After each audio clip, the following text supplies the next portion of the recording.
శ్రీమతి నమః. పాకిస్తాను భారతదేశము విడిపోయినప్పుడు పాకిస్తాన్లో ఉన్న భారతదేశం వాళ్ళు మన భారతదేశం వచ్చారు.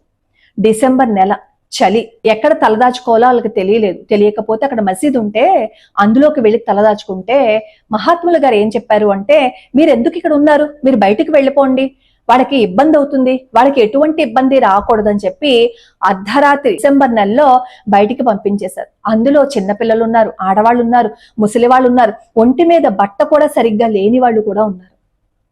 బయటకు వచ్చేసారు అంత చలిలో. అంటే హిందువులు ఏమైపోయినా పర్వాలేదు, పక్కవాడు బాగుంటే చాలు. ఆయన స్పష్టంగా ఎన్నోసార్లు చెప్పారట ఆ మాటలన్నీ కూడా. ఇప్పుడు ఇది ఎందుకు తీసుకొచ్చాను అంటే ఈ ప్రస్తావన, ఈ కరాచీ బోర్డ్స్ చూసి మన వాళ్లే అపార్థం చేసుకుని ఆ బోర్డ్స్ ని పగలగొట్టి ఆ పేరు మార్చుకోమని చెప్తున్నారు. అసలు కరాచీ అనేది పాకిస్తాన్ అని ఎవరు చెప్పారు? రావులపిండి, కరాచీ ఇవన్నీ మన పేర్లు. ఆఫ్ఘనిస్తాన్ వాళ్ళ పేరు మార్చుకున్నారు, అది గాంధార దేశం. అఫ్ కోర్స్ ఆఫ్ఘనిస్తాన్ అని పేరు పెట్టుకున్నారు అనుకోండి ఎవరైనా, దాన్ని మనం ఖండించవచ్చు. కానీ కరాచీ అనేది మై కొలాచీ అనే మత్స్యకార మహిళ. ఈవిడ సింధు జానపద కథల్లో ఈవిడ గురించి ఉంటుంది. ఆవిడ కొడుకు కోసం ఆవిడ సముద్రంలో సాక్రిఫైస్ చేసేసారు ఆవిడ జీవితాన్ని. అందుకని ఆవిడ పేరు గుర్తుగా మై కొలాచి అని పేరు పెడితే అది కాస్త కరాచీ అయిపోయింది తప్ప కరాచీ అనేదానికి పాకిస్తాన్ వాళ్ళకి సంబంధం లేదు. ఈ రావులపిండి చూడండి, ఈ రావులపిండిని స్థాపించింది ఎవరు? బప్పా రావల్, మన రాజు, మన హిందూ రాజు. ఆయనకి అమ్మవారు ఖడ్గాన్ని ఇచ్చారు బప్పా రావల్కి. గొప్ప శివభక్తుడైన ఈ బప్పా రావల్ వాళ్ళ నాన్నగారు ఇంకా చాలా గొప్పవారు. ఆయన ఎదురుగుండా నదిలో నుంచి సూర్యుడిని ఆరాధిస్తూ ఉంటే గుర్రాలు వచ్చేవా నదిలో నుంచి, అంత గొప్పవారు. అంత గొప్ప శైవ భక్తుడు స్థాపించిన ఊరు రావిల్పిండి. అది పాకిస్తాన్ లో ఉంది. రావులపిండి అంటే పాకిస్తాన్ది కాదు, మన భారతీయుడు పెట్టిన పేరది.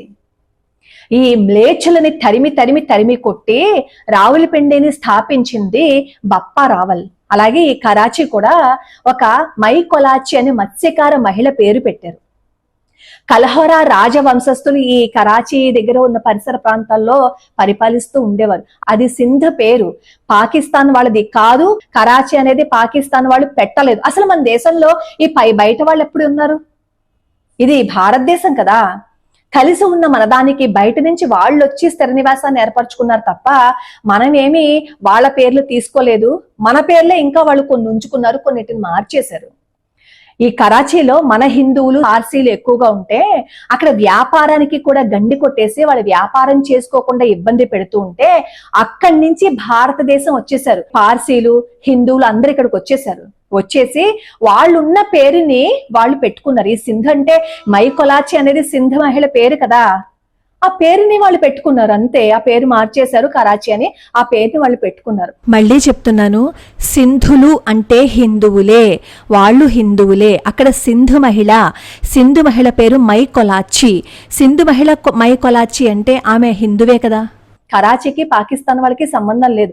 మనకి కోపం రావటం సహజం. ఎందుకంటే ఈ పెహల్గాంలో దాడి జరిగింది మామూలుది కాదు కదా. మీరు హిందువులా కాదా అని చెప్పి అడిగి అడిగి హిందువులను టార్గెట్ చేసేసి ప్రాణాలు తీశారు కాబట్టి మనకంత కోపం ఉంది. నిజమే, నేనేం తప్పు పట్టను. మన పేర్లే కొన్ని పేర్లు ఉంచేసుకున్నారు. ఇప్పుడు రావిల్పిండి అనే పేరు వాళ్ళు ఉంచుకున్నట్లుగా. ఇప్పుడు మనం ఆ బోర్డులన్నీ పగలగొట్టేసి వాళ్ళని బయటికి వెళ్ళిపోమన్నాము అని అనుకోండి, మనలో మనమే చీలిక ఏర్పరచుకున్నట్టు అవుతుంది కదా. వాళ్ళు ఏమి పాకిస్తాన్ వాళ్ళకి సపోర్ట్ చేయటం లేదు కదా. అక్కడ వాళ్ళ చేత తరమబడి బ్రతుకు తెరువు కోసం భారతదేశం వచ్చేసిన సింధులు వాళ్ళు పాకిస్తాన్ వాళ్ళు కాదు. పాకిస్తాన్కి వీళ్ళకి సంబంధం లేదు. మళ్ళీ మళ్ళీ ఎందుకు చెప్తున్నాను అంటే, విశాఖపట్నంలో కూడా ఈ కరాచీ బేకరీ మీద దాడి జరిగింది అని నేను చూశాను కాబట్టి నేను ఈ వీడియో చేస్తున్నాను. ఒకసారి మీరు మై కొలాచి అని కొట్టి చూడండి, అర్థమవుతుంది.